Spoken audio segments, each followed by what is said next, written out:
నమస్తే. ఈరోజు టాపిక్ వచ్చేసి బైపోలర్ డిజార్డర్. అసలు ఈ బైపోలర్ డిజార్డర్‌లో చాలామంది సఫర్ అవుతూ ఉంటారు. అసలు ఇది అంటే ఒకసారి ఎక్స్‌ట్రీమ్, ఒకసారి మొత్తం తగ్గిపోతారు, ఒకసారి లో అయిపోతారు.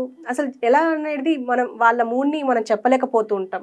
కానీ దాన్ని మనకు ఎలా అసలు దాని సింప్టమ్స్ ఏంటి? దాన్ని ఎలా తగ్గించొచ్చు అని చెప్పేసి మనకు వివరించడానికి సీనియర్ సైకాలజిస్ట్ అన్నం సుబ్రహ్మణ్యం గారు మనతో పాటు ఉన్నారు. ఆయనతో మాట్లాడదాం. నమస్తే సార్. నమస్కారం అండి. సార్, బైపోలర్ డిజార్డర్ దీని నుంచి మీరు అంటే జనరల్‌గా అందరూ మందులతో కూడా తగ్గించలేనిది, మీరు మందులు లేకుండానే తగ్గిస్తారు అని చెప్పేసి వినిపించింది. అసలు ఈ బైపోలర్ డిజార్డర్‌కి సంబంధించి సింప్టమ్స్ ఎలా ఉంటాయి? అండ్ మీరెలా తగ్గిస్తారు సార్? డెఫినెట్‌గా అండి. చాలా ఇంపార్టెంట్ అండి. ఈ బైపోలర్ అనేది అంటే 2 అండి. బాగా హై, లో అన్నమాట. ఓకే. ప్లస్, మైనస్ 2 పోల్స్ అనమాట. Bipolar 2 poles. ఈ మానసిక వ్యాధి కూడా చాలా కాంప్లికేటెడ్ అండి. వీళ్ళు ఏమవుతుందంటే కొన్ని సందర్భాల్లో బాగా హై అయినప్పుడు బాగా హ్యాపీగా ఉంటారు. ఇంకా కొంతమంది అయితే బాగా అగ్రెసివ్గా ఉంటారు. అంటే జనాల మీద పోట్లాడటము, తగాదాలు కూడా కొట్టడం వెళ్తుంటారు అనమాట. లో అనగానే ఏమవుద్దంటే బాగా డిప్రెసివ్ ఫీలింగ్స్ అండి. నేనేం సాధించలేకపోయాను, ఏం చేయలేకపోయాను, నేను బ్రతకటం వేస్ట్ అని ఒక్కడే రూమ్లోకి వెళ్ళిపోవటము, నిరాశతో ఉండటము జరుగుతూ ఉంటుందన్నమాట. మరి ఎప్పుడైతే ఒక వ్యక్తిలో ఈ విధంగా 2 రకాల ప్రవర్తనలు కనిపిస్తాయో, దీని సింపుల్ లాంగ్వేజ్ చెప్పుకోవాలంటే మూడ్ స్వింగ్స్ అంటామండి. మూడ్ స్వింగ్ అవుతూ ఉంటుందన్నమాట. ఇటు ప్లస్ వైపు, ఇటు మైనస్ వైపు స్వింగ్ అవుతూ ఉంటుందన్నమాట. సో ఇది తనకే ప్రాబ్లం కాకుండా చుట్టూ ఉన్న ఫ్యామిలీ మెంబర్స్ కూడా ప్రాబ్లం అండి. అందుకని నేనేం చెప్తుంటానంటే ఈ వీడియోస్లో, ఎవరికైనా సరే ఇటువంటి క్లిష్టమైన మానసిక సమస్యలు ఉంటే ఆ వ్యక్తి సఫర్ అవటమే కాకుండా హోల్ ఫ్యామిలీ సఫర్ అవుతుంది. అందుకని వాళ్ళు వెంటనే తగిన ట్రీట్మెంట్ తీసుకోవాలండి. సో కాబట్టి జనరల్గా ఏమవుతుందంటే ఈ సిమ్టమ్స్ అబ్జర్వేషన్ డాక్టర్ దగ్గర తీసుకెళ్తారు, వాళ్ళు మెడిసిన్స్ రాస్తారు. అటు అగ్రెషన్ తగ్గడానికి, లేకపోతే ఇటు డిప్రెషన్ తగ్గడానికి మందులు రాస్తారు. వాడినప్పుడు కొంచెము బెటర్ అనిపిస్తూ ఉంటుంది. కానీ ప్రాబ్లం మాత్రం సాల్వ్ కాదండి. ఇట్లా 6-7 months వాడిన తర్వాత మళ్ళీ వీళ్ళు అడిగితే లైఫ్ లాంగ్ దేనికి కూడా వాడాల్సిందే, ఇది మళ్ళీ మళ్ళీ వచ్చేటువంటి క్రిటికల్ ప్రాబ్లం అని చెప్తారనమాట. సో దాంతో పాపం వాళ్ళు ఏ దిక్కు దోచక రకరకాల మందులు వాడుతూనే లైఫ్ గడుస్తూ ఉంటుంది అనమాట. కాదు ఈ మందులలో చాలా సైడ్ ఎఫెక్ట్స్ వచ్చేసి వాళ్ళు మ్యారేజ్ కానీ అయితే మ్యారేజ్ చేసుకోవడం చాలా కష్టం. ఆల్రెడీ ఫ్యామిలీ లైఫ్లో ఉంటే భార్యతో రిలేషన్షిప్ కంటిన్యూ చేయడం చాలా కష్టం అవుతుంది.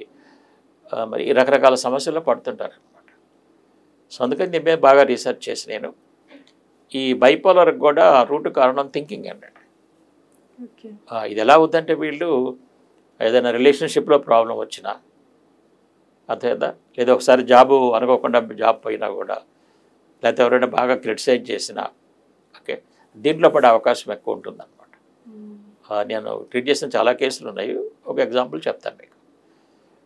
ఒక అతను మంచి హైలీ క్వాలిఫైడ్, మంచి బీటెక్ ఎంబీఏ, మంచి హైలీ క్వాలిఫైడ్ అనమాట. సో అతను కంపెనీలో జాబ్ చేసేవాడు. జాబ్ చేస్తున్నప్పుడు అందులో ఒక లేడీ కూడా ఉండేదన్నమాట. సో ఆమెతో బాగా మంచి ఫ్రెండ్లీగా ఉండేవాడు. సరే ఒక రోజున ఏమన్నాడంటే, I want to marry you అన్నాడు.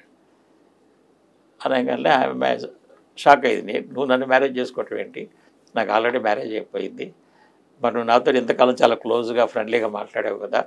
అవును, మరి మనం అందరం కలిసి పనిచేసిన ఒక చోట మనం అందరం ఫ్రెండ్లీగా ఉండాలని మాట్లాడాను, నువ్వు దాన్ని ఆ విధంగా తీసుకుంటే ఎట్లాగా, లేదు నువ్వు నన్ను మ్యారేజ్ చేసుకోవాలంటే పట్టుబట్టాడు అనమాట.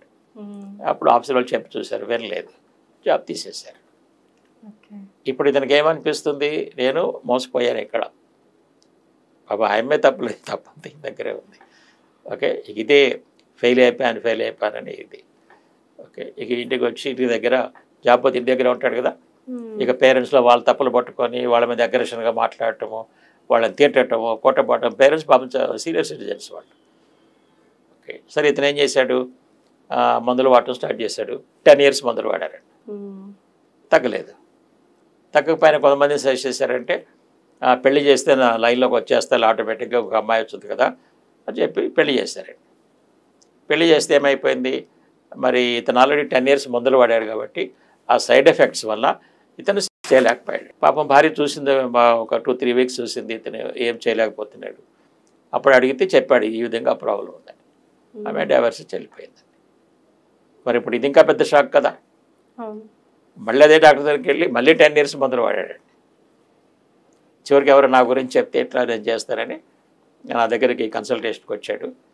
అప్పుడు నేను వాళ్ళ పేరెంట్స్తో కూడా మాట్లాడి ఇతనితో మాట్లాడి 2-3 hours చెప్పాను వాళ్ళ పేరెంట్స్కి, చాలా కొంచెం కాంప్లికేటెడ్ అమ్మా, మరి 2 సంవత్సరాల మందులు వాడారు కదా, ఇతను కనీసం 4 నెలలు 4 months కౌన్సిలింగ్ ఇస్తే మంచిగా అవుతారని చెప్పాను. 4 months కాదు కదండి, మీరు 6-10 months తీసుకున్న మాకేం ప్రాబ్లం లేదు, మంచిగా అవటం కావాలన్నాడు. సరే నేను అప్పుడు తన కౌన్సిలింగ్ స్టార్ట్ చేశానండి. ఫస్ట్ 2 monthsలోనే తను చాలా మంచి మార్పులు వచ్చినాయండి. ఆ అగ్రెసివ్ బిహేవియర్ అంతా పోయిందండి. ఇప్పుడు పేరెంట్స్తో ప్రేమగా మాట్లాడటము, వాళ్ళకి సర్వీస్ చేయటము, వాళ్ళు చేయటం చేశారు. ఆమె నాకు 2 months వాళ్ళ మదర్ ఫోన్ చేసింది, సార్ మీరు ఏం మ్యాజిక్ చేశారు కానీ మా వాళ్ళు ఎంత మార్పు వచ్చింది, 2 సంవత్సరాల మందులు వాడిన ఎటువంటి మార్పు లేదు సార్, మమ్మల్ని ఎట్ట తిట్టేవాడు, మమ్మల్ని అసలు నానా బీభత్సం చేసేవాడు, ఓకే మీ కౌన్సిలర్ మమ్మల్ని ఏమంటలేదు, మాతో ప్రశాంతంగా హ్యాపీగా మాట్లాడి మాతో ఉంటున్నాడు. చెప్పాను అవునమ్మా, మంచిగా మా థింకింగ్ మారుస్తున్నా కాబట్టి మారుతాడు ఆటోమేటిక్గా, ఇంకో 2 months కౌన్సిలింగ్ ఇస్తే ఇంకా పర్ఫెక్ట్ అయిపోతాడు. ఆ నెక్స్ట్ 2 months కౌన్సిలింగ్ తీసుకున్నాడు, హ్యాపీగా ఉన్నాడు. వాళ్ళ పేరెంట్స్ హ్యాపీ. అదే కనుక వీళ్ళు ఇదే మందులు కంటిన్యూ చేస్తే తన లైఫ్ స్పాయిల్ అయిపోయింది.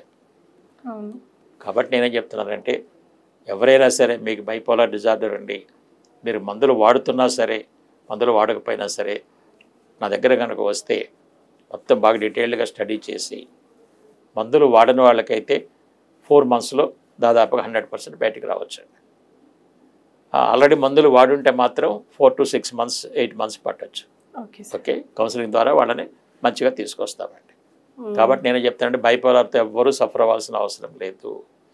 ఆల్రెడీ మీరు మందులు వాడుతున్నా మందులు వాడుకుంటేనే కౌన్సిలింగ్ తీసుకోండి. చాలామంది మా దగ్గర ఎందుకు రారంటే, ఆ మందులు వాడిందే తగ్గింది కౌన్సిలింగ్ ద్వారా ఎట్లా తగ్గుద్దని ఒక డౌట్ అనమాట జనాలకి. ఆ డౌట్తో చాలామంది రారనమాట. సో మీరు డౌట్ పడాల్సిన అవసరం లేదని, మీరు మందులు కంటిన్యూ చేసుకుంటారు, మేము మందులు ఆపట్లేదు కదా, కంటిన్యూ చేసుకోండి, కౌన్సిలింగ్ తీసుకోండి, మీ ప్రాబ్లం సాల్వ్ అయిన తర్వాత మీ డాక్టర్ దగ్గర మందులు తగ్గించుకోండి. సో దాంట్లో నుంచి బయటపడండి. మేము ఎవరిని కూడా సడన్గా మందులు మానమని చెప్పండి. ఎందుకు చెప్పమంటే ఆల్రెడీ బాడీ దానికి అడిక్ట్ అయిపోయి ఉంటుందండి, సడన్గా మానకూడదు, అది గ్రాడ్యువల్గా ఒక ప్రొసీజర్ ఉంటుంది అన్నమాట. కాబట్టి ఈ బైపోలార్ డిజార్డర్తో ఎవ్వరూ సఫర్ అవ్వాల్సిన అవసరం లేదండి. చక్కని సొల్యూషన్ ఇస్తాము, మళ్ళీ మంచి కెరియర్ మంచి లైఫ్ బిల్డప్ చేసుకోవచ్చు. Okay sir, thank you very much.